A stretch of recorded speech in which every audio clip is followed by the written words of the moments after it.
Welcome into 49ers Access. My name is Sterling Bennett. And yes, you read the title right. We have finally gotten to my rookie minicamp takeaways. We'll dive into Ricky Pearsall. What did Isaac Guerendo look like? What about Nick Sorensen in his first press conference did I like?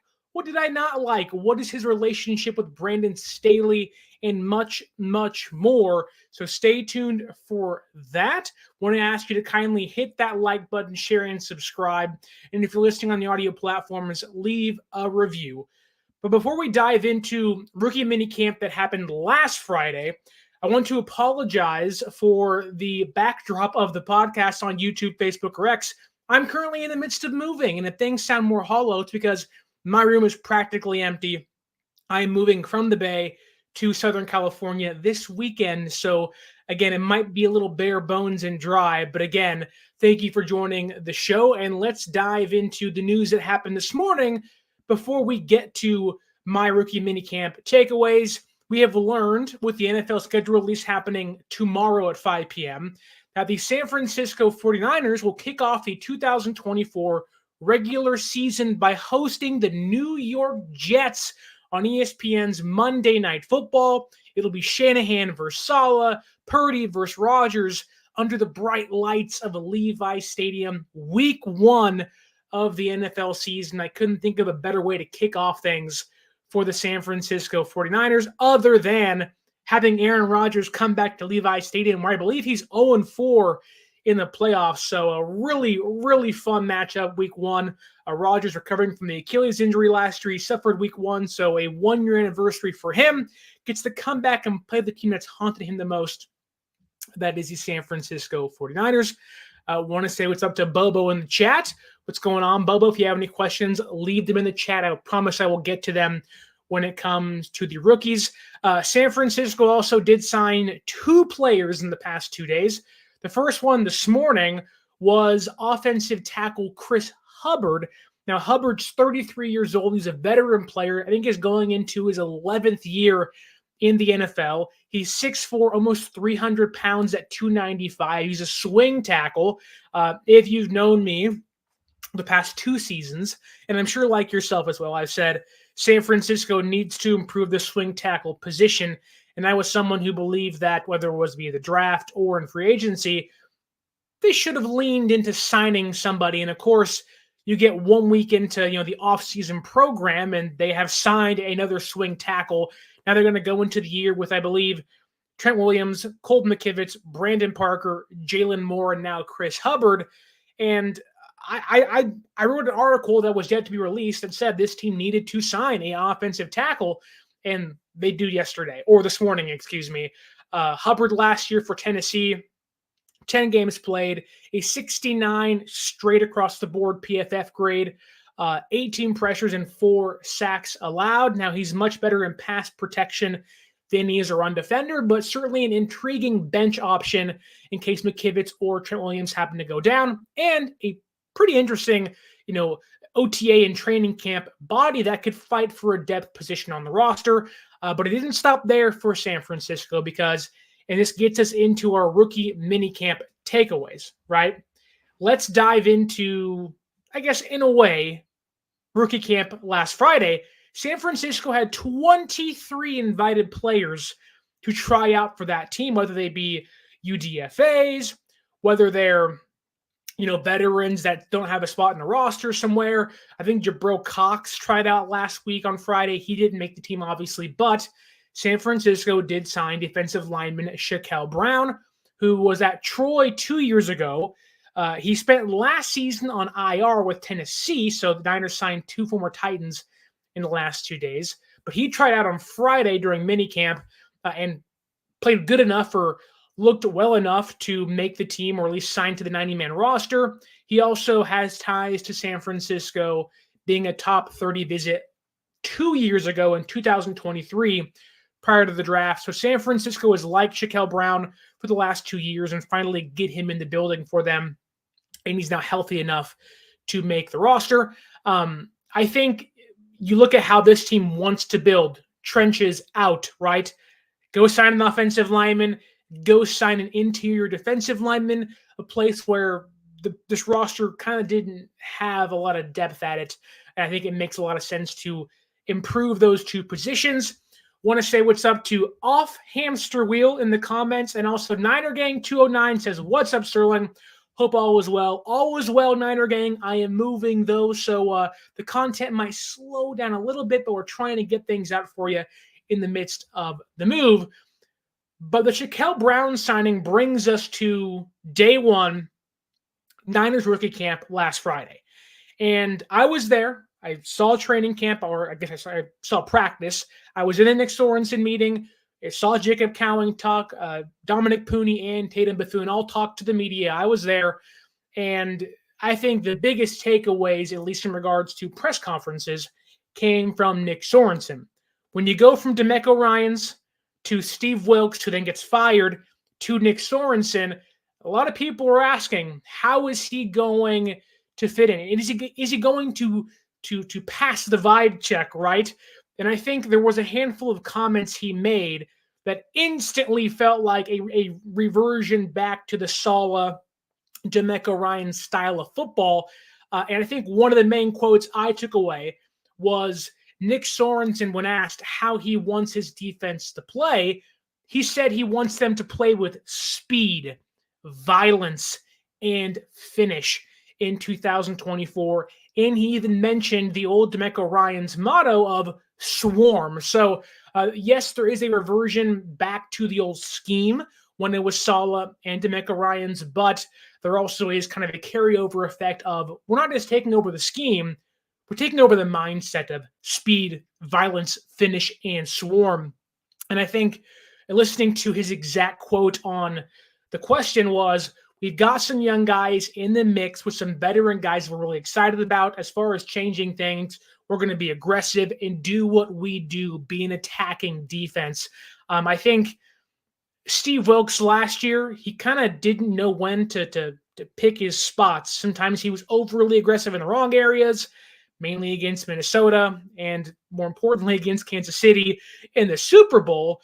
I think we are going to see not a kind of a laid back defense, obviously not, but more of a defense that knows when to pick their punches, that aligns with what Kyle Shanahan's used to under the Salehs and DeMeco Ryans defensive coordinators that were here in previous years. So we don't know exactly how Nick Sorensen will do with San Francisco, but just off one press conference, you can tell the vibes have gone from this kind of older, stoic, wisdom professor style teacher that was Steve Wilks to this loud speed, violence, finish, swarm, a mentality that Nick Sorensen has where, he even said that he's going to be on the sideline this year, where Steve Wilks was yanked out of the booth and said, you got to get your you-know-what on this sideline because I'm tired of you sitting up there with no connection to this team. So Sorensen is definitely bringing back many of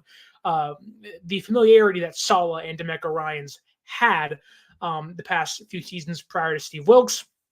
Sorensen also said that Talanoa Hufanga was on the field last Thursday getting work done as they build him back from the torn ACL he suffered in November against the Bucs last year. Sorensen said that he was really good at communicating. He's a smart player, and he fully understands the system. When he gets back, we're going to be excited. And he was out there the other day, and he was getting Nick Sorensen excited, which kind of brings us into what they can do with the Malik Mustafas, Renardo Greens now in the building as rookies, right? We all know the player Hufanga is, and we've talked about this offseason of, is he going to be here in the long term? And obviously time will tell with that. I'm someone that believes Malik Mustapha was not just drafted to be a great player, but also in the chance he has to replace Talanoa Hufanga once his contract's up after this season.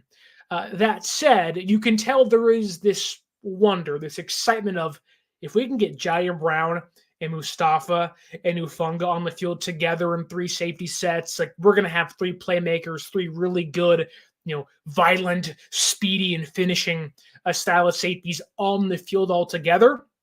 Now, I don't think Hufanga is going to be healthy to start the year. Um, ACL in November. So what's it been? It's almost been a year. So what is that? December, January, February, March, April, May. It's been about 6 months. There's a chance he's ready for week 1, but we all know ACLs are tricky. Everybody reacts differently. Modern medicine is great. He can have an amazing season for sure, but everyone's knees and ligaments and muscles react differently, and it's going to be hard for him to be the exact same player he was a year and a half ago pre-injury. But I do think that if they can get him back fully healthy, acclimated back to playing football, even if it is in November or December for a playoff run, then you got yourself a really good safety back in the fray for you. And I think it's really exciting to see that, even if it is a 1 year, 3 safety set, kind of, let's put the puzzle pieces together for a year. That still is really intriguing and really exciting for what it could look like on the red and gold and on the football field for the defense. But that takes us to the rookies. Malik Mustapha. I will tell you this. I am someone who did gush about Malik Mustapha. I give it an A+ draft, or at least that pick an A+. And I am someone who has told you, if you listen to previous shows and previous podcasts, that I am in love with him as a player. I think he'll be awesome. I think he can be a better player than Talanoa Hufanga. And that's just watching tape from afar. He was at Wake Forest last year in college. So I just think that getting to see him in person was an entirely different story for myself, not in regards to his projection, his upside, but this man is freaking huge. Like, on tape, if someone is 6'9", like Mason Pline, who Niner Gang 209 mentions, former basketball player, big upside, he's 6'8", he's massive, he's 6'7", you can see the height and just the stature this guy brings. Malik Mustapha is, he's not a big guy, he's not tall, but he's hulking, he's jacked, he's chiseled, and you're like, holy crap. Like, I don't want to get hit by that guy. And I think that, seeing him in person, really good communicator. We'll dive into what actually transpired during practice later on in the show, but, really good communicator already. Now, he is a 4th-round pick amongst UDFAs and other picks later than him, but he was pointing out things in practices and, in the very short time they had in media sessions, but, already was looking to establish himself as a leader in one day that we saw. Now, how much can you take from that? Who knows? But again, Malik Mustapha, stature-wise, was like, this guy's huge. Holy crap. And also on the field, pointing out things, speaking, communicating, kind of like Hufanga was doing early on in his career, which gave San Francisco hope he can become something. And also, as a young player in any job, whether it's radio, working at Walmart, jobs want to see you assert yourself as a leader early. And when you do that, you get promoted the month, or in the NFL, they say, hey, let's try to get that guy on the field more. He's earned more reps. You can see Malik Mustapha kind of, I don't want to say already earning that because it's so early in obviously the offseason program, but you can tell there are inklings of, there's building blocks towards something in him as a leader, which is really cool to see. And I think, they talked about, Nick Sorensen talked about Mustafa's flexibility, his versatility, and said that offenses look to expose you in certain ways. So we loved Mustafa's versatility, but also his play style. Even with Green and Tatum Bethune, it's how they play. They fit how we want to play football. And you go back to his quotes of speed, violence, and finish, and you watch Mustafa, his 4.5, 23-mile-an-hour speed, finishing with the best run defending and tackling he has in his entire college career last year. You can see that, okay, they took these 3 words or these 3 building blocks from a player and said, Green fits it, Bethune fits it, and so does Mustafa. And you can see those things kind of come to life on film and on tape when you watch them when they were in college. And so for the very short time we saw Mustafa on the field, impressed in one day, which is really cool to see. Renardo Green, and this is really important here because I think a lot of the conversations around him, including our deep dive into Renardo Green, their 2nd-round pick this season was, sure, Could he be an eventual replacement for Mooney Ward in 1 year? Maybe. Is it likely? Who knows? Many similarities in their game, but the bigger conversation was, is he going to play inside or is he going to play outside? And Nick Sorensen answered that question in regards to he will start playing nickelback early in the offseason to learn that position, to kind of get his feet wet in case they need him to play that at a certain time this year. Then he'll go and take reps outside, which is where he played in college. So you can tell they want Green to learn during the early parts of the offseason program because Nick Sorensen also mentioned, and I think this may have been an issue last year, where the scheme wasn't too different last season. Obviously, the defense had their ebbs and flows, but you can tell with some of the younger players that didn't have an impact last season that under Steve Wilks, that Nick Sorensen said, we don't want to shock these players and put them behind instantly.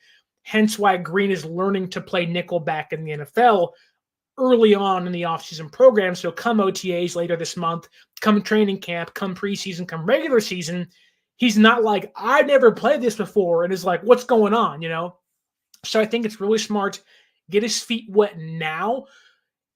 In the case you want to mix and match with Lenoir and Yadam on the inside and the outside, it also allows San Francisco to keep Lenoir on the inside if necessary, which drives that contract price down a little bit. I think it would behoove San Francisco to try to keep Lenoir on the inside. He's a smaller cornerback. He's feisty, had a really great season last year and put 2 good seasons back-to-back on tape and on film. Eric Soley says this in the comments in the chat. I think Demo is very underrated. ESPN agrees with you too, and so does PFF. I think Lenoir got PFF's like most underrated, or maybe it was ESPN's most underrated player on the Niners. I would agree.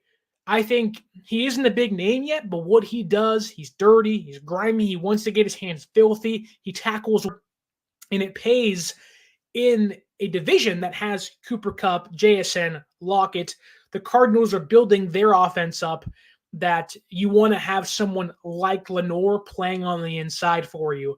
And I think not just for contract purposes, because if he plays there, he's cheaper once his contract's up, but also I believe their best defense, whether it's this year, next year, in 4 or 5 years, if they can keep the secondary intact, is Mooney Ward on the outside, Green on the other outside, and Lenoir playing on the inside, because that gives you the best chance to win with the experience those guys have, their fit and play style. And I think that it just makes the most sense in the world. Like, I have a hard time believing they want Green playing inside at all this year. It's just in case, because we don't have anybody else. In case Lenoir goes down, we can move you inside, put Yadam on the outside. Luter can play outside. I know that Sorensen mentioned Womack, but again, he didn't take any reps on the inside last year during OTAs and minicamp, so we'll see what transpires this year for him. But Womack's kind of on the outs, so if he has to go back inside to kind of keep his spot on the roster, that's fine with me, obviously, but there is some maneuvering and versatility with Green that could not just allow San Francisco to mix and match, but also could keep a contract price down a little bit, which they've not been afraid to do in previous years with their expiring contract players. So I wouldn't be surprised if Lenoir is a victim of that again this year.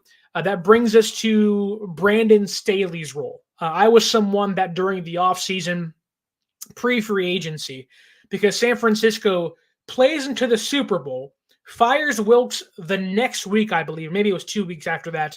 Then, boom, it was free agency. And it was like, okay, who is our defensive coordinator? Obviously, they signed Nick Sorensen, but I was someone that believed Brandon Staley was going to be in that role this year. Now, they hired Staley as kind of an assistant head coach and kind of an assistant to Sorensen to help him acclimate to that role as a defensive coordinator. But we did learn kind of what Staley's role has been. Some people got part of the quote, but didn't get the whole quote. I think it's really important in regards to how they're going to utilize the secondary this year. Nick Sorensen said that, yes, Staley has been involved with pretty much everything on the defense, but he did also explain that Staley has been more connected to the defensive backs and the nickel backs, which leads me to believe, okay, we're going to get that star position that Staley utilized with the Chargers, aka Derwin James, where he played a lot towards the line. He'd be kind of this quasi-edge rusher. He wouldn't be in coverage too much downfield. Hence why getting a player like Malik Mustapha, who played the Panther position at Wake Forest, and once you get Hufanga back, can allow you to play these 3 safety sets. The issue with the Chargers, they didn't have 3 good safeties, let alone 2 of them. You bring Mustafa into San Francisco, you have Jair Brown back there, who, although was coming into year 2, pretty much established himself as a starting caliber safety, although is still young. You have Hufanga off the ACL, hopefully healthier later this year, and you have Mustafa that can play that Panther, or if all things go well, Hufanga plays up, knowing Mustafa's pretty good in coverage and better than Hufanga was in coverage in college. So I think knowing that tidbit tells us what San Francisco is going to want to do. Now, I don't buy into this, but I do think that there is, I don't want to say there isn't validity, but I do think there is a reason as to why San Francisco did at least, or was connected to Jamal Adams. Because Jamal Adams can play that Panther position for you, where he's not in coverage too much. He's not going to be this roaming safety up top. He'll play at the line, be a good tackler, and essentially be a linebacker for you, albeit playing safety. So now, don't sign Jamal Adams, please, but I can see as to why they were connected to him a couple weeks ago via Bob Condata from the Seattle Times. But I do think that tidbit there, yes, Staley's involved in everything, but defensive backs and nickels more specifically gives us some insight into what they want to do with the secondary this year. Okay. Actually, sorry here. One more tidbit on Staley.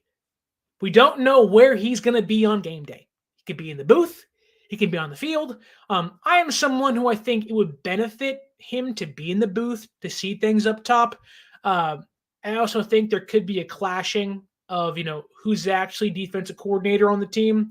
Now, I have no idea how how those meetings go. Nobody's privy to that, but I think it would be best if Staley was up in top of the booth and kind of let Sorensen do his thing on the sideline. And if it doesn't, does that lend a conversation of how much confidence San Francisco has with or in Nick Sorensen? Obviously, time will tell. That's only speculation. But as of now, we have no idea where Brandon Staley will be on game day, booth or sideline. Some housekeeping. Ricky Pearsall, first-round pick, and sixth-round pick Jarrett Kingston have yet to sign. They are the only 2 rookies of the 2024 class that have yet to sign. Now, both those guys practice, but again, have not signed their contracts yet. No reason to worry. Don't be all there like, Pearsall hasn't signed. They'll sign. Like, it makes me laugh when these aggregators, which I am one at times too, are like, this player signed a 4-year blank contract. That's the only kind of contract they can sign. Like, all it simply is working out guarantees and stuff like that. And so don't sweat Pearsall not signing. He's not Crabtree. He's not Crabtree. Don't worry about it. So just relax. We'll be okay. It's not even OTAs yet. We're good. I do want to clarify some things in regards to how rookie camp happens. I'm someone who has been to OTAs and training camp the last 2 years, but I had never been to rookie camp outside of last Friday. And it does change how you think of things when it comes to practice. They don't utilize the offensive line, and they don't utilize the defensive line. It's simply just quarterback, tight end, running back, receivers against safeties, cornerbacks, and linebackers. You're not getting any trench work at all. All those guys are on the sideline or doing drills behind the offense and defense, or on the other field entirely. Like, they're not involved really in the practice outside of individual drills at all.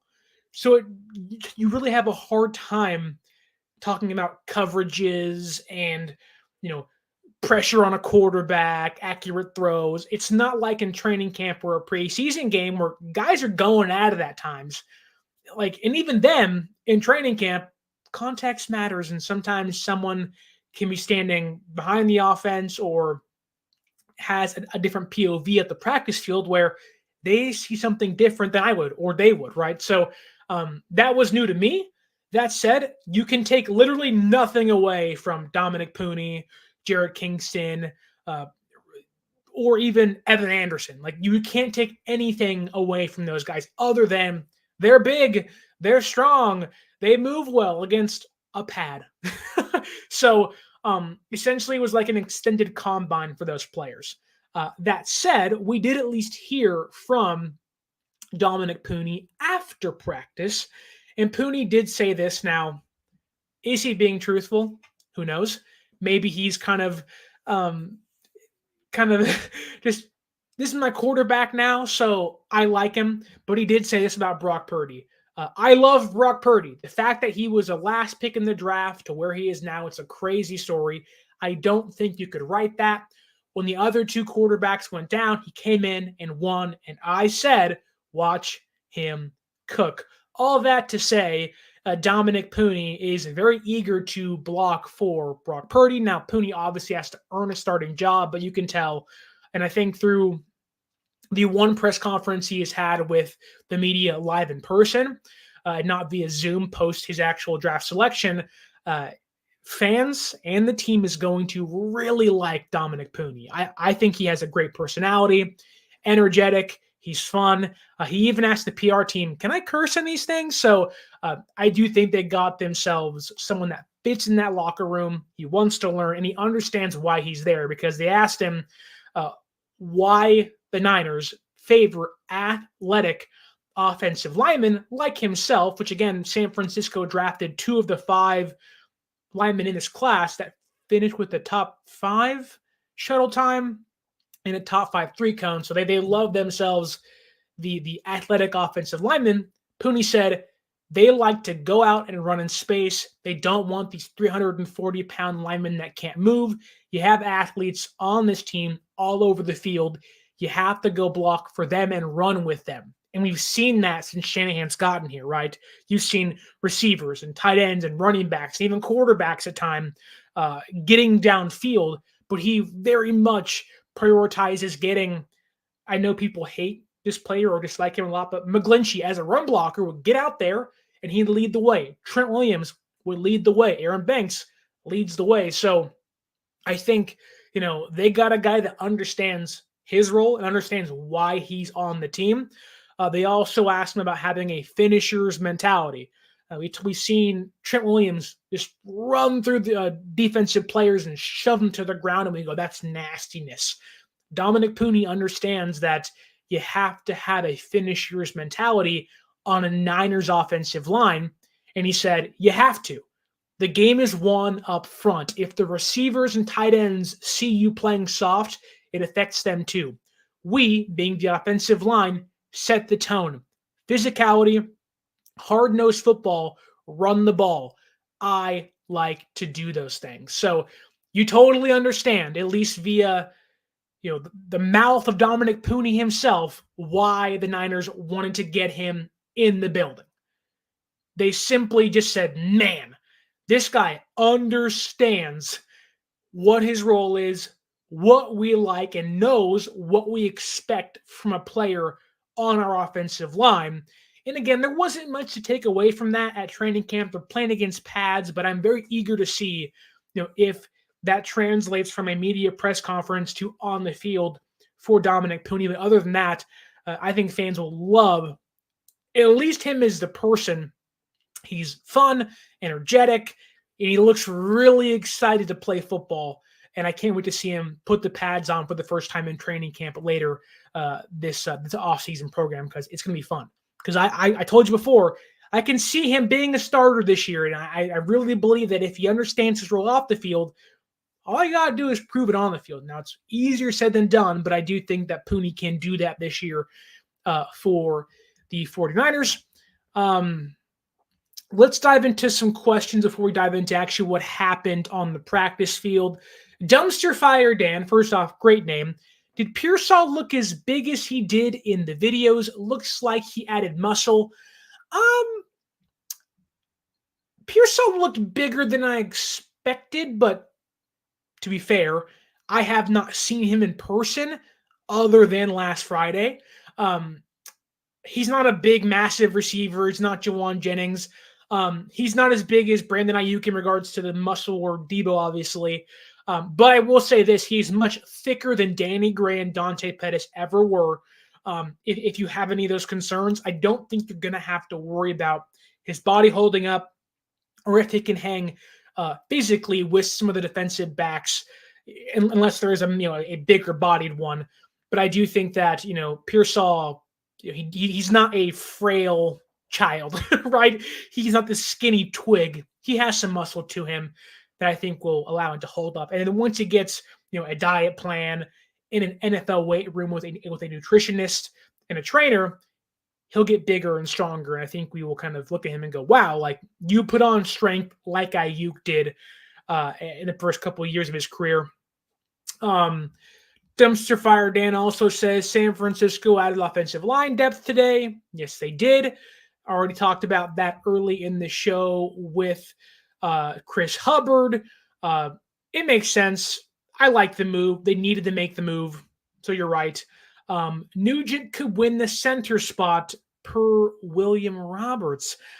Again, I am not going to sit here and say I have all these amazing takeaways from the offensive line. There just wasn't much to see outside of that guy's guarding the pad. That guy's holding the pad for the other guy.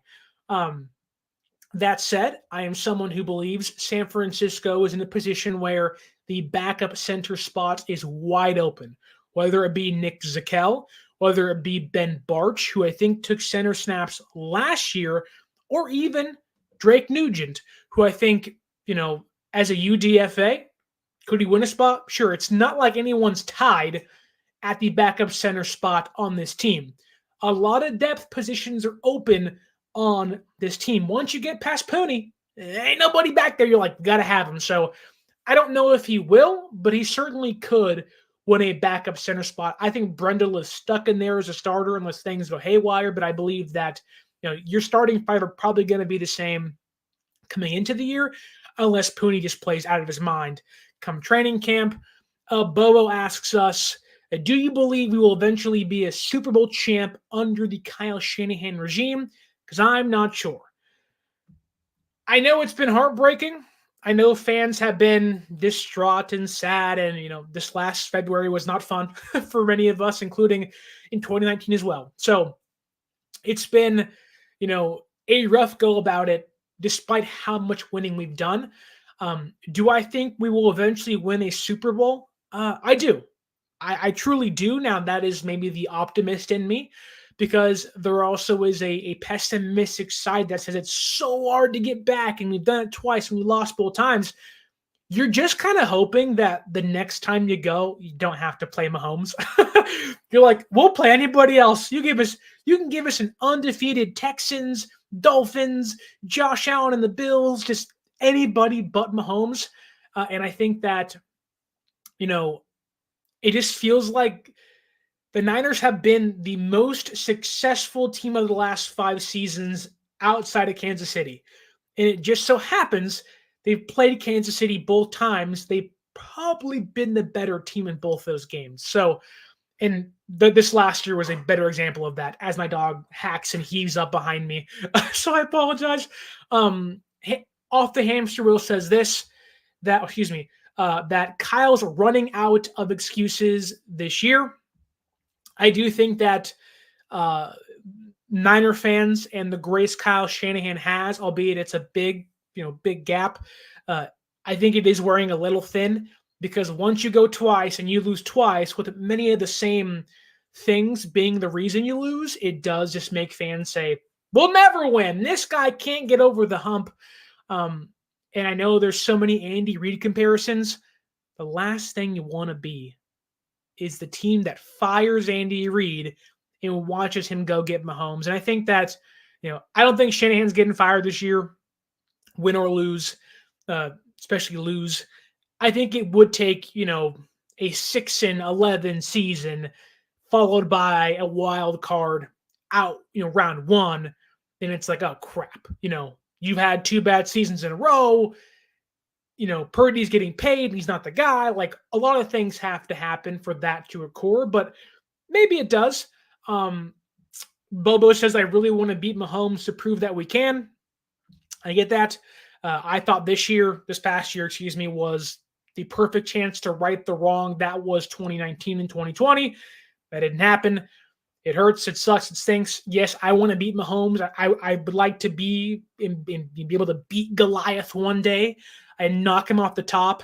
I don't want it to just be the 2020 Buccaneers and Brady. I hate that it was them and not us. That said, score points in fourth quarters and third quarters and you win those games. Off the hamster wheel says again that Niners have a harder road to get past Lions, Eagles, and Green Bay. Yes and no. I think that, tomorrow the schedule releases. That said, there'll be a lot of conversations of, strength of schedule and this travel, and we'll obviously dive into that here, but you don't win games in May and June and July. You win them once the season begins. And I think that while San Francisco has to play, I think they have a strength of schedule somewhere in the middle this year, which is nice. I think they have an average competitor win percentage of like 505. So it's, around 500 or just over it. That said, I think that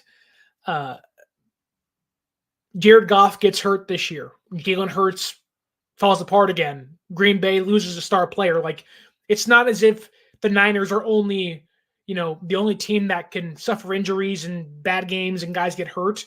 So, well, yes, San Francisco has to play teams like Philadelphia and Green Bay and Tampa Bay and the Lions and others. It's not like those teams don't also have to play each other in San Francisco. And it's not as if those guys won't get banged up, won't get hurt, just like San Francisco could. So we say that and go, they have to play all these tough teams. And I would agree. San Francisco has also been to, 4 NFC championships in 5 seasons.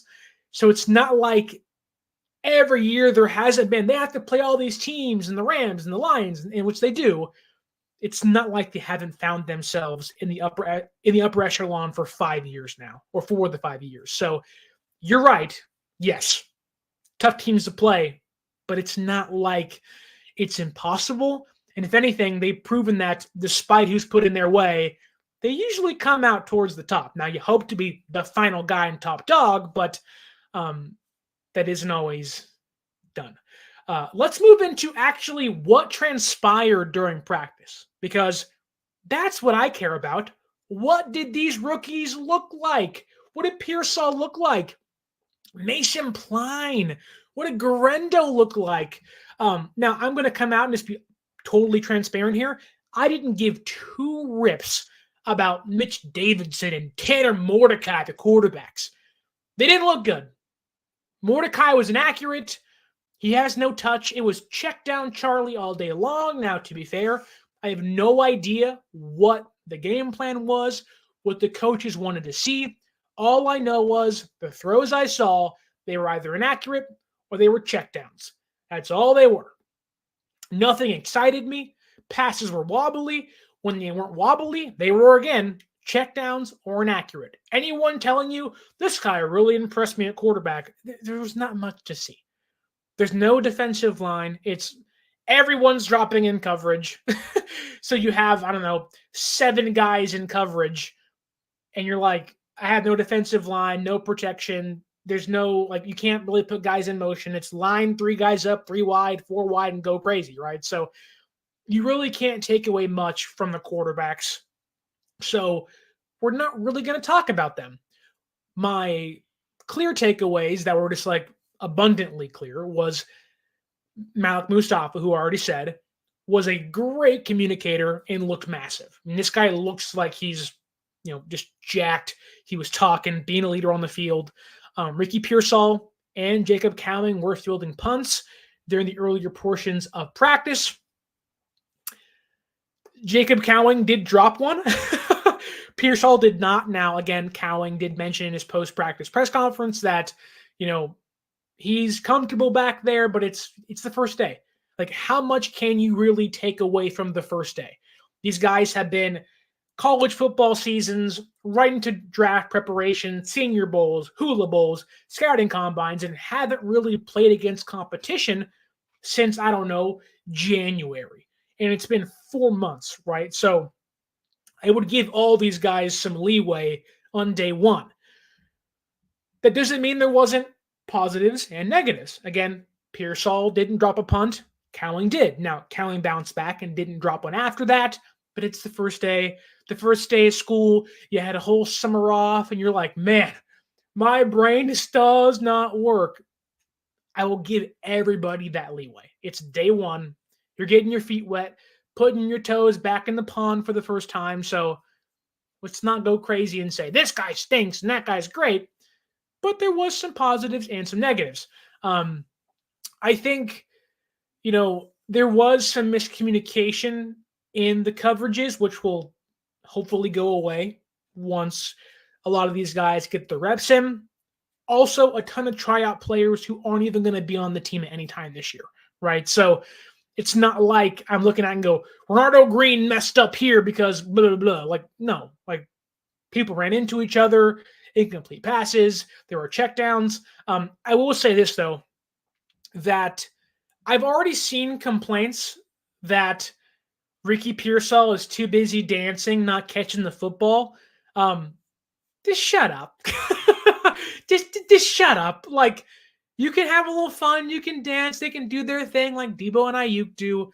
I thought Ricky Pearsall looked pretty good in the first day of rookie camp. That said, he should look good. He's a first-round pick amongst UDFAs, mid-round talents, and guys that currently aren't on teams. But there was a play that Tanner Mordecai was the quarterback. And again, I don't know what the playbook was and what the plan was for the quarterbacks, but Ricky Pearsall just flat out had 3-4 yards of separation on Renardo Green. Green put the hands up, Pearsall smacked him away, and it was just off to the races, gone. Mordecai didn't even throw him the football. And I was like, man, like, that's first round pick, against second round pick. And Pearsall just smacked the hands away like they were nothing and beat Green downfield and was wide open. That's a play where Purdy, if it's an actual game, looks Pearsall's way and probably hits him for a touchdown or at least a big shot downfield. So there was some good seen from Pearsall beating Green, who's really good in press man coverage and is hoping to be a starter this year at a certain point for San Francisco. So I think that's a great rep from Pearsall to simply, here's a go route, be your guy. He did that. On the inverse, Green showed that he needs to be a little more physical at the line. But again, it's rookie camp. They probably told him, don't go nuts, no tackling, no one gets hurt. You never want to hear, someone broke a finger, someone tore an ACL in rookie camp. Well, now you're useless. So I don't know what exactly, the speech was to the players before practice. But Pearsall, on that one rep, did beat Green downfield pretty badly. And then later, sticking with Pearsall, Mordecai threw behind Pearsall, had bad timing. Pearsall was like, what are you doing? And then there was another play. I think it was Mordecai as well. On the left sideline, he had Pearsall wide open downfield. And Pearsall was like streaking down, the seam. And Mordecai just overshoots him, has no touch on the football. And it's like, man, like that's a free touchdown there too. So Pearsall was exhibiting why he was a first-round pick this past year's draft, simply because he was outshining many people, but the person relaying him the ball was not doing their job. Now, there was a play that happened later that Pearsall couldn't get a clean release. The defensive back jammed him. The quarterback, Mitch Davidson, missed him high, and he was early with the football. And Pearsall said, "I ain't even trying for it." So there was some good. Had a few deep shots downfield that should have been taken or hit accurately. Would have been big plays for Pearsall. And with Purdy and Joshua Dobbs and Brandon Allen, you'd like to think those shots are hit or at least attempted, and Pearsall looks better for it. So I don't think there was too much to glean from, of like Pearsall was bad. He looks smooth. The route running is there. He's quick. Does he have long speed?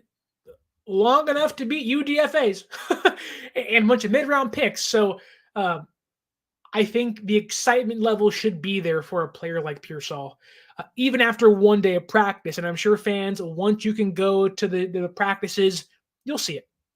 He may not be great day 1 or even day 10, but you will see as to why he was a first-round pick. Let's move to the running backs because the running backs were off kind of catty corner from where the media stood, kind of in the back corner, so they were kind of hard to see. But Cody Schrader was out there. Isaac Guerendo was out there. I think they both dropped passes out of the backfield, but I think Guerendo looked far better than Schrader, as he should. But I will say this. For all the talk of Guerendo testing well, the 4.3 speed, he's a very quick cutter, and he gets upfield really quick. Again, he does take a little bit to get those legs going, but as a pass catcher, very much catch, one cut, and then he's moving, right? So you can see the short yard explosiveness to get him upfield faster. That can kind of get him away from a tackler or a defender and kind of buy him, 3, 4, 5 extra yards that can give you a first down or help the team. So that was definitely on display in rookie camp. You can see the quick yardage explosiveness and why he tested so well. Now, they weren't handing the ball off in the backfield. We didn't see them as runners. So we only saw Guerendo and Schrader as pass catchers. Again, I think they both dropped passes out of the backfield, but overall, I think Guerendo did have stronger hands, looked much smoother, kind of shifting from pass catcher to a runner.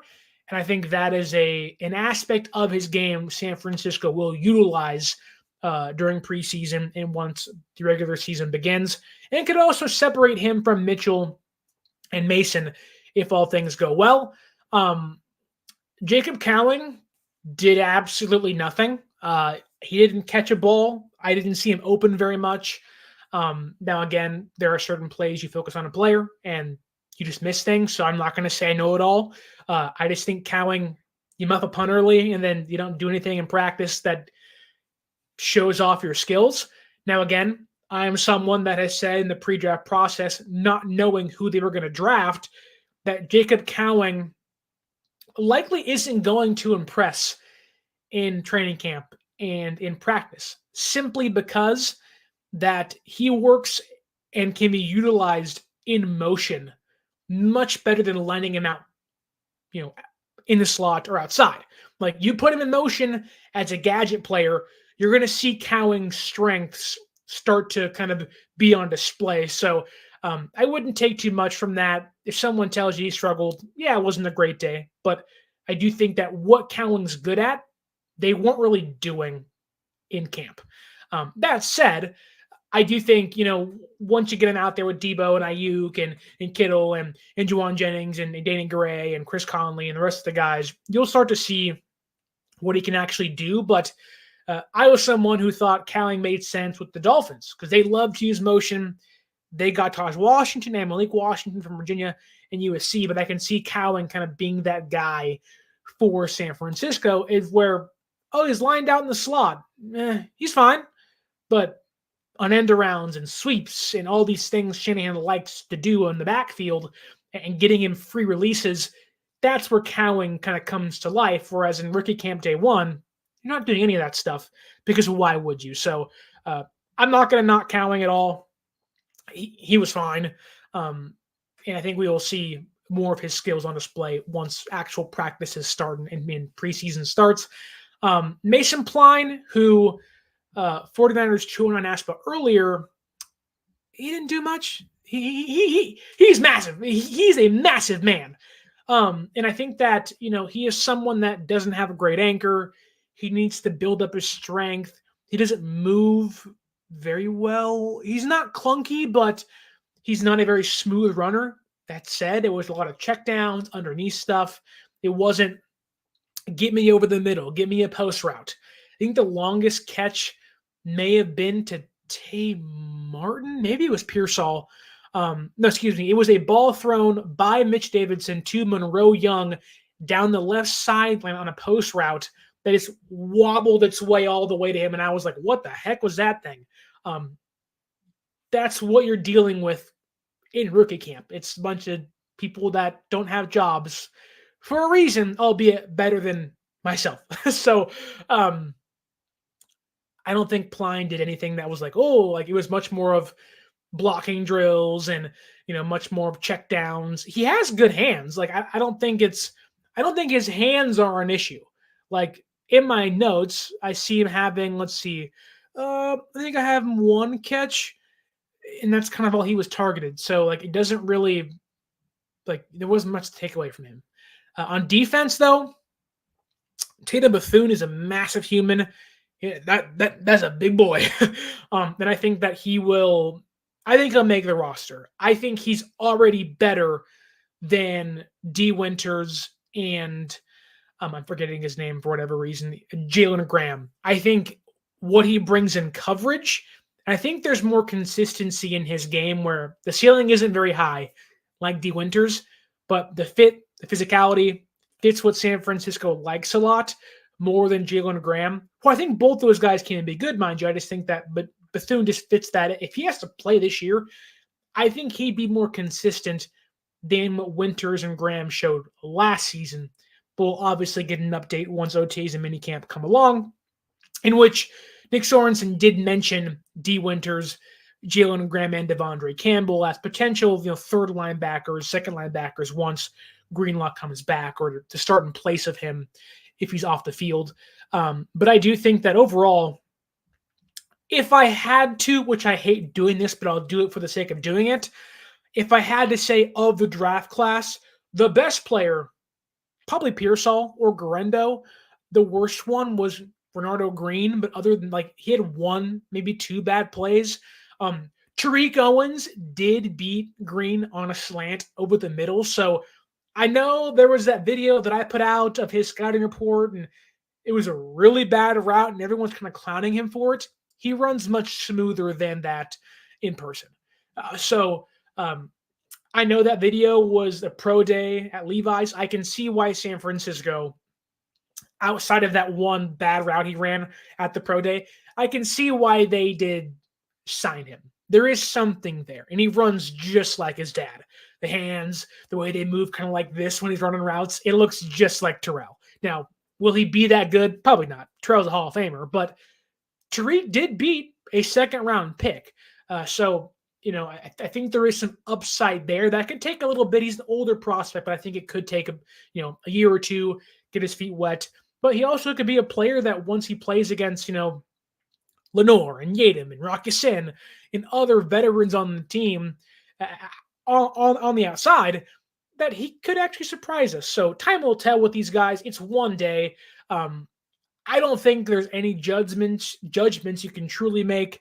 I think it was much more of an informational day for me, learning about Dominic Puni and Bethune and Jacob Cowling and hearing Nick Sorensen talk and kind of learning what things will look like on day one of OTAs and training camp this week and next month. So there wasn't too much, but I do think the excitement level is there.